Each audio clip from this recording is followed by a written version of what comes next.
speaking of, in particular, Netflix docuseries that you've been working on, Diddy Do It. Right. You've been saying for years that you feel you knew Diddy's character. Right. Yet you said you weren't a part of that lifestyle. You weren't going to the parties. So what makes you so absolutely sure that these kinds of allegations that we've seen against him are true? Well, I'm surprised by the allegations, as surprised as everyone else is. Like, I didn't make the allegations. I didn't tell people to say these things. It comes out, I see it in the news like everyone else. But I did feel uncomfortable with the way you represent the idea of going to these projects. To come party with me. Yeah. Nigga Puff, like, he called, we should kick it on shit after the Mace. Right, right. And, like, matter of fact, they sent me the girl pictures, like, pictures of the girl, like, the shit that y'all saw.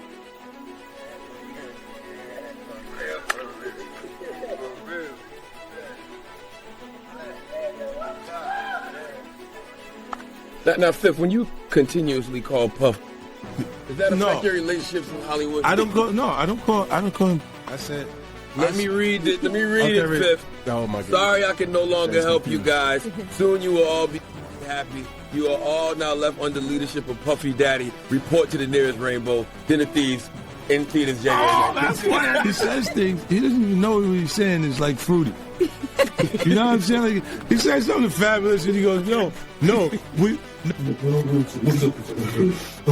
The hip-hop world is reeling after alleged footage involving Diddy and Burna Boy surfaced online, igniting a storm of rumors, silence, and uneasy speculation. What once looked like a powerful alliance between an African global star and one of hip-hop's most influential moguls now feels like a fault line running through the industry itself. As whispers grew louder, 50 Cent finally broke his silence, not to fuel gossip, but to examine the power structures behind the moment. He reframed the controversy as something far more dangerous than a leak, a reminder of how control operates behind fame, and how when silence finally breaks, it often reveals not chaos, but structure. Isn't it weird that the government was so interested in Diddy's baby oil that they took 1,000 bottles away from his house? If the government took 1,000 bottles of baby oil and somebody had things what appeared to be baby oil, and then you have to listen to the prosecutor. He said that they seized 1,000 bottles what allegedly to be baby oil. Allegedly to be baby oil. So that's telling people that it wasn't baby oil. And people think that that was baby oil, they out their mind. I don't believe it was baby oil. Yo, bro, when they went up in there, they knew what they was gonna find. They knew what was ever in that baby oil or that those bottles that appeared to be baby oil, they knew about that at first. You gotta realize 9 times out of 10, that individual that got caught at the airport, that was supposed to be their carrier, told them what they was doing and what they had. I wouldn't put him past that he told them everything. So when they went up in there, they knew they had to take whatever was out there, and that thing that appeared to be baby oil, they took that. They got to test everything. Before controversy clouded the narrative, Burna Boy's rise felt inevitable. From Port Harcourt to Grammy stages, he emerged as a global bridge between African sound and international dominance. His collaboration with Diddy on Twice as Tall symbolized legacy meeting momentum. Yet even at the peak of success, Burna hinted at pressure, exhaustion, and creative distance, suggesting that elevation may have come with invisible constraints. Fame rewards brilliance, but it often narrows freedom, reminding us that the higher the platform, the tighter the grip can become. Let's see how many of those come back to be baby oil. Bro, listen to me. Costco don't sell that much baby oil. Where you know sell that much baby oil? Yeah, I don't know any store that sell that much baby oil. I know Costco, they came out and said that they don't even sell baby oil. My sentiments exactly. But you personally, right, what do you believe was in the baby oil? If you ever seen a massage parlor being raided, and they walking out the people. Do they take the massage oil with them when they go? No. They just walk out the people who are being arrested. If you ever seen a person getting arrested and the people being arrested in those brothel houses, do they take out the stuff in the brothel houses? No, they don't. They take the individuals who are being arrested out the brothel houses. For them to take 1,000 bottles of baby oil, it's like that they did not leave one. They left people there, but they ain't leave not one bottle. Nobody needed no baby oil. So my whole thing about it is that there was something in that other than baby oil. That's why they took all the bottles. And 9 times out of 10, if I would give it a wild guess, it was, and like some of the people told me, it was probably that GHB. What's that? I think it's gamma hydrox.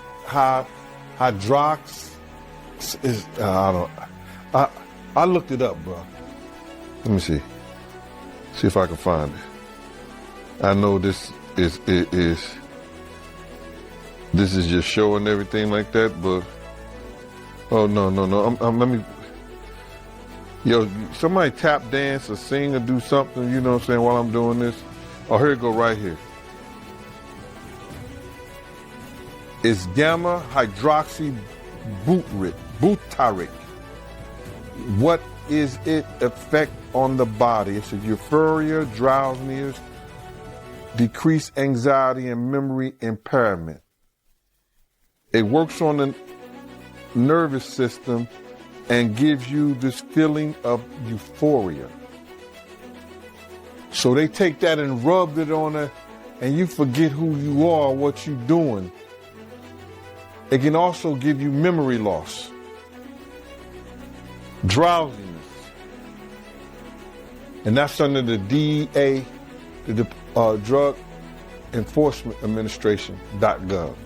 When the alleged footage surfaced, Burna's past words took on new weight.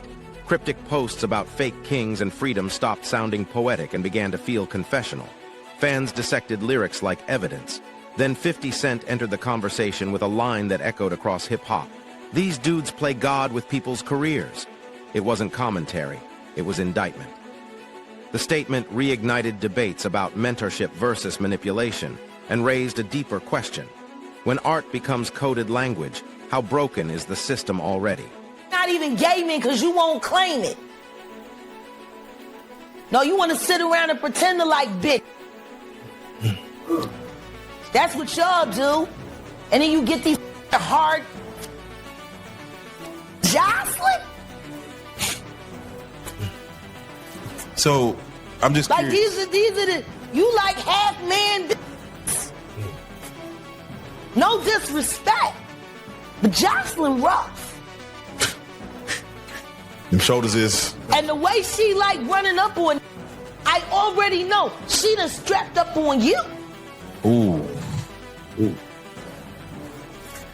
So, Jack, let me ask you. There's one. Some of the shocking things. I hear that mean with a harness. Oh. Okay, not a harness. Yeah. So I gotta ask you this. I'm sure somebody's already asked you this, but have you ever been to a P. Diddy party? Yeah, except many, honestly. And so, can you take us through like what goes on, like when you were there? What did I say when y'all asked me about why was the TD Jakes at the Diddy party? Yeah. What'd I say? Money. Yes, correct. Were you surprised that there were so many cameras in his houses? No. That he was recording these? Of course. He is the J. Edgar Hoover of hip hop. Okay. Y'all done seen him put on the pyramid with a skirt? So let me ask you, when you hear that Cassie was told to hire male escorts to come and what they call freak-offs now, yeah. Is that something normal that happens in Hollywood? Yeah. Freak-offs. Yeah. Okay. Everybody know that. I've been saying it. Yeah. What? How many times I got? This is wild. So do you feel like people, when they hear pink cocaine, Young Miami has to bring across? Wait, the Tusi. Yeah, the Tusi. That's what they got. I found out. I talked to my drug guy because I wanted to be informed. Because people was calling the Tusi, that's calling it the Tunchi. I didn't know which one it was. So I talked to my drug guy, and my drug guy filled me in. And then it made perfect sense. Tusi. Talk to him. Drugs with Jaguar. Let's talk. Drugs education. 101. So Tusi is the cocaine. But they take the ketamine and cook it up. And they fold it into the coke. Now, if you don't know what ketamine is what they call on the street Special K. It's a veterinary drug. It's a horse tranquilizer. Now, gay men have been using this for years. See, back in the day, if you went to a gay party or a gay rave, there were certain drugs that you would always find on hand. Viagra, ecstasy, Special K, and cocaine. Now, see, the cocaine keep you up all night, but unfortunately, it gives you limp noodle because of with the blood flow. So you with a half-hard dick all night. So that's why you had the Viagra to make sure that the dick involuntarily stays hard while you're numbing yourself with the coke. Now, see, the ketamine, that's a horse tranquilizer, so that relaxes all your muscles. You can get by 80-ton gorillas. You wouldn't feel a thing. So now, your dick is going to stay hard. You numbed up and you high. You got the ketamine in you so you don't feel shit. And then you add the ecstasy to put in the feeling that you've now blocked out. And now you got a party. Freak off cock. Behind every creative partnership lies paperwork, and Diddy has long understood its leverage. Sources claim Burna's deal included shared control over royalties, distribution, and touring, standard on paper but powerful in practice. Legal analysts argue such agreements often blur collaboration into control, turning artists into assets. That means Burna's frustration may not be emotional alone, but contractual. In music, ownership doesn't just define profit, it defines freedom. We want to hear these stories and everything like that, because this is stuff that happened back in the day. And then maybe that if they knew there was going to ever be a YouTube, or they knew there was going to ever be social media, a lot of the stuff probably wouldn't have got played out like it did. But things happen, and these are just stories from the past. I would like to use that as, what you call that, just to clear the facts up what's going on. But it all started, we was in Atlanta. And this story starts when I'm with Puff, and he's in exotic bookstores, and he's doing shopping, right? He's shopping, getting his stuff and everything like that. So, you know, this is the first time I was ever in an exotic bookstore with Puff. So, you know, I'm giving him his space. He's taking things off the shelves and stuff like that, because they gave him a brown paper bag. When they gave him a brown paper bag, he was just putting stuff in there. So I said, damn, you know, he got to go put it on the counter and, you know, show everybody what he's getting. So as he's going, I'm just looking at the places where he's picking stuff from. So there's one part he picked up some things from up here on my left side. And then he picked like quite a few of them down. I'm like, okay. He put them in the bag. So when I went by there and I looked up there, and it said butt plugs. And I was like, hey, yo. I was messing with him. Because people don't understand, you know, we was like friends. He was a part of the same gang. So I'm still going to tease him. I'm still going to mess with him and everything like that. I could do that. It wasn't just no security thing. So I say, yo, what are you getting this for? And it said butt plugs. And he was like, yo, can I do my shopping by myself? I said, yeah, you could do it by yourself, brother. And he started walking and everything like that. When he got I just waited at the counter. When he got to the counter, he didn't even have to show the guy nothing. He just gave the guy a wad of money. I mean like he gave the guy a stack something like this. And Puff wasn't the dude that carried no 20s and no 50s and nothing like that. And I mean, like, he just said, boom. And we walked out the store. So we had to leave Atlanta and go to North Carolina for a show. You understand? And it was him, this rapper, Sarah, and this other girl. We all got on a G5 jet, and we flew to G4 jet, and we flew to North Carolina. So later on that, I think that afternoon, same day, this rapper and him, they all in the room together. You know, it's Sarah, the girl, Puff, and this dude, this rapper. So as the controversy grew, fans split sharply. Some accused Diddy of exploitation. Others claimed Burna betrayed the man who elevated him. Amid the noise, 50 Cent cut through with a calculated reminder. That's why I own my masters. It wasn't a flex, it was strategy. His warning exposed how mentorship can slide into manipulation and how alliances collapse when power outweighs balance. Power alone doesn't destroy partnerships. Imbalance does. At the door and stuff like that, like, yeah, so then next thing you know, somebody rang the doorbell. We had the presidential suite where we was at. So I opened the door, and the dude said, yo, I'm here for my cousin. I said, who your cousin? He said, Ja Rule. I said, well, he busy right now. He said, he busy doing what? I said, he with Puff. They're in the room, they busy, they don't want to be bothered. He said, well, I'm going in there. I said, bruh, you ain't going in there because he told me they don't want nobody to be bothering them. And he was like, yo, I don't care, man. I'm going in there. That boot like that.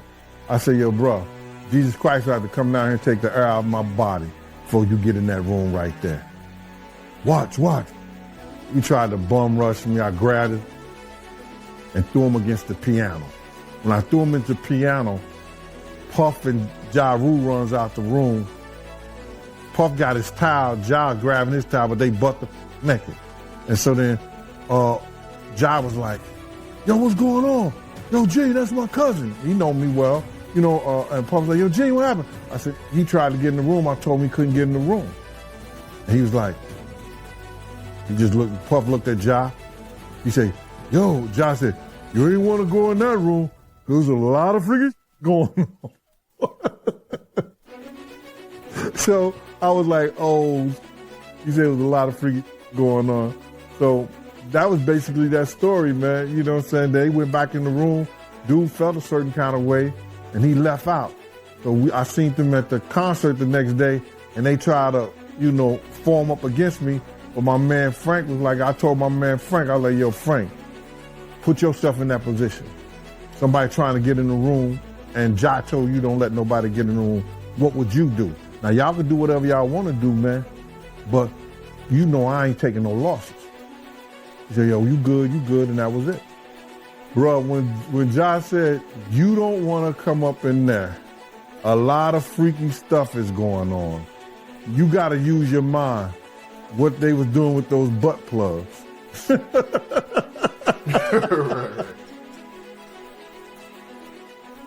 Yeah, that was great. He should have enough money to He check. put the boots to that girl. She's supposed to be a good bitch. No matter who she with. All the time he putting the groom in her. Of course he thought it was still gonna work. He thinks he's God. He ain't doing shit. Break the f out of it. Put the boots to her last time I seen her. Her and her trainer, boyfriend, husband. I don't get no. So you hear about stories of Diddy like shooting people, blowing up cars. Yeah. Is he this gangster that behind the scenes that is that him or is that Shout out to Wendy Williams, the first woman to uncover the homo thugs. That's what these down low bitches was called when Wendy first started talking about it in the 90s, the homo thug. She talking about Diddy. And then what's the stuff that's happening to Wendy Williams, do you think this is all connection too? Of course. They've been waiting. He's been waiting. He was waiting for Kim. Remember? He was waiting. The casket was ready. She was literally casket ready. Some people are saying the whole Wendy Williams documentary that she's pretty much allegedly playing this way to keep herself safe from him, from any unaliving. It's been working for Orlando Brown. Why wouldn't it work for Wendy? To play crazy. Why wouldn't it work? Hey, look. Hey. The oosh gosh whoosh wash. Orlando's brilliant. Right. Yeah. Y'all spent time with him. We did. He's highly intelligent. Yes. Imagine what it's been like to wear this character for this long. No. I can only... That he does is a character. Actually, this thing he does online is the best acting he does. Is he speaking truth? Of course he is. You know? We seen Quiet on set. Major pain in his ass. Literally. Since he was a kid. Man. And in milk. Well, talking about expensive pain. In his ass. Wait, this is Philly you're talking about now. Wait a minute, Jack. Me. Wait a minute. He's a f***ing Fruit Loop. He Diddy fried. This is Philly. He's a deep fried. Period. He Diddy fried. He Diddy fried. He the Diddy do our bop. Me. Real rad. You think that audio that they put out was real? Yeah, that was him. Nikki put that out there. That Nikki recorded that at the in the Calabasas. She been waiting to drop that shit on Meek. Oh, man. She just wasn't going to tell nobody it was Diddy. But now that Diddy out there, why not? So then who's the guy who's claiming he recorded it? Oh, somebody that got paid? Yeah, he said like I was standing somebody outside that the door. got paid. Yeah. Just like it wasn't seminal fluid that Justin Bieber was wiping away from his mouth when he brought his face up from Odell Beckham's groin in a club with Trey Songz on the lookout. The images are there. Diddy five. Hashtag no Diddy. Beyond contracts and clips lies a deeper reckoning about responsibility, where guidance ends and dominance begins. Burna Boy's journey reflects a harsh paradox of fame. The higher you rise, the less you may own yourself. Stripping away glamour, 50 Cent framed the situation as a cautionary tale, arguing that fame without autonomy is simply another form of labor. Influence without accountability, he warned, eventually exposes itself. About the money. They saw what he did to Cassie. With the kicking, the punching. They saw what they did to Cassie. They know that nobody in America liked that. So now, these people are represented by a brand. Whether it's some about the music, clothing, movies. They're not gonna come out and speak on nothing that has anything to do with them. And they praying that they not on the tape doing crazy stuff, being oiled up in the whole 9 yards. They praying. So until the feds say, hey, yo, listen here. We got you on, hey, buddy, we got you on this tape. And girl looked like she was pretty young. We're not gonna show it, but we need you to come and testify against Brother Love, P. Diddy, Puff Daddy, you know, Sean Combs. That's when they're gonna start talking. And they're not gonna be talking in his favor. when the feds come to them and show them what they got on tape. Because if he had 250 tapes all over, 250 cameras all over the house, somebody got caught stealing a cookie out the cookie jar. It could be your favorite pastor. It could be your favorite politician. But they didn't think they was being watched. And Brother Love was watching. Yeah, I mean, T.D. Jakes, he hasn't even came out and said anything. And him and Diddy was real cool. Amen. Amen. Yeah, man. And I know the people in the congregation over there is shaking in their boots because this man then led them probably, allegedly led them to damnation because those people's hearts are going to be broken if that man is seen on those tapes doing anything. Because people always put their faith in the pastor instead of putting their faith in God. And what they need to do is understand that he's just a man. And he has a history. It's not looking too good for him. So you feel like celebs are worried that they might be on tape? Oh, they know. That's why they ain't speaking up or saying nothing. Yeah, I was at a Diddy party, but I know I ain't do nothing. When you don't know somebody's taping you, when you don't know that somebody is videoing you in some kind of form or fashion, you got that alcohol, you got the drugs in you, they're a little loose, bruh. They let down all their inhibitions.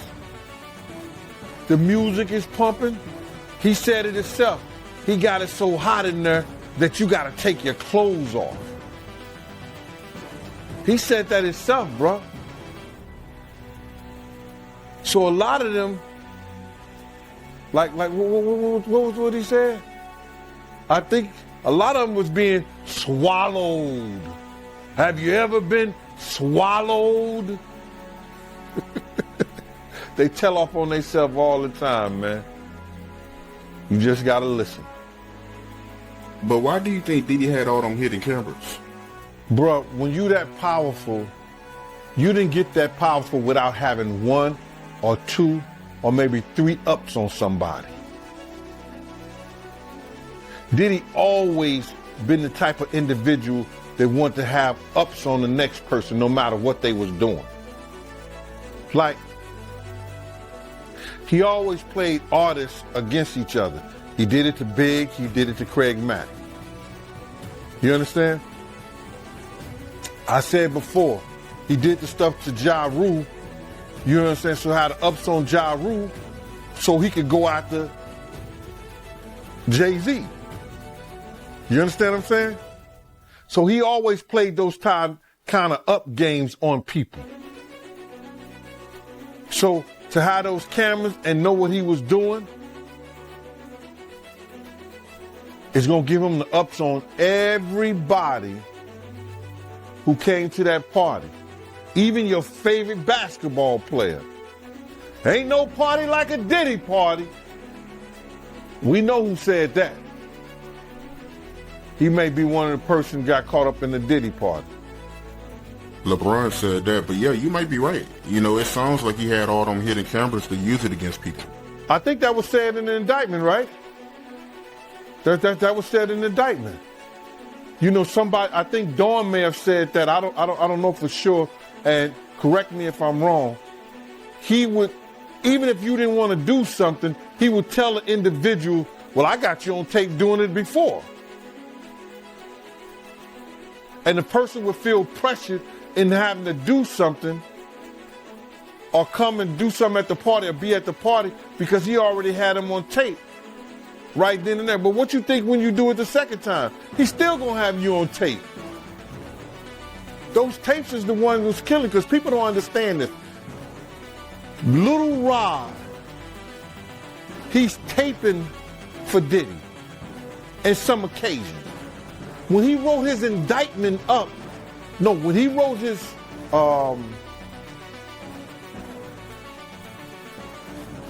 when his lawyer wrote up his briefs and submitted it, he must have had some kind of, he must have been a prosecutor somewhere or something like that, because he wrote it up like it was an indictment.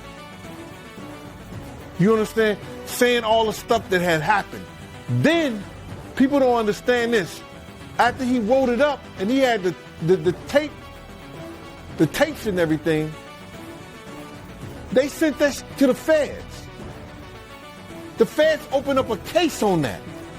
Everybody think it's happened. Oh, the feds looked at Cassie getting beaten, and then they just opened up a case. Nah.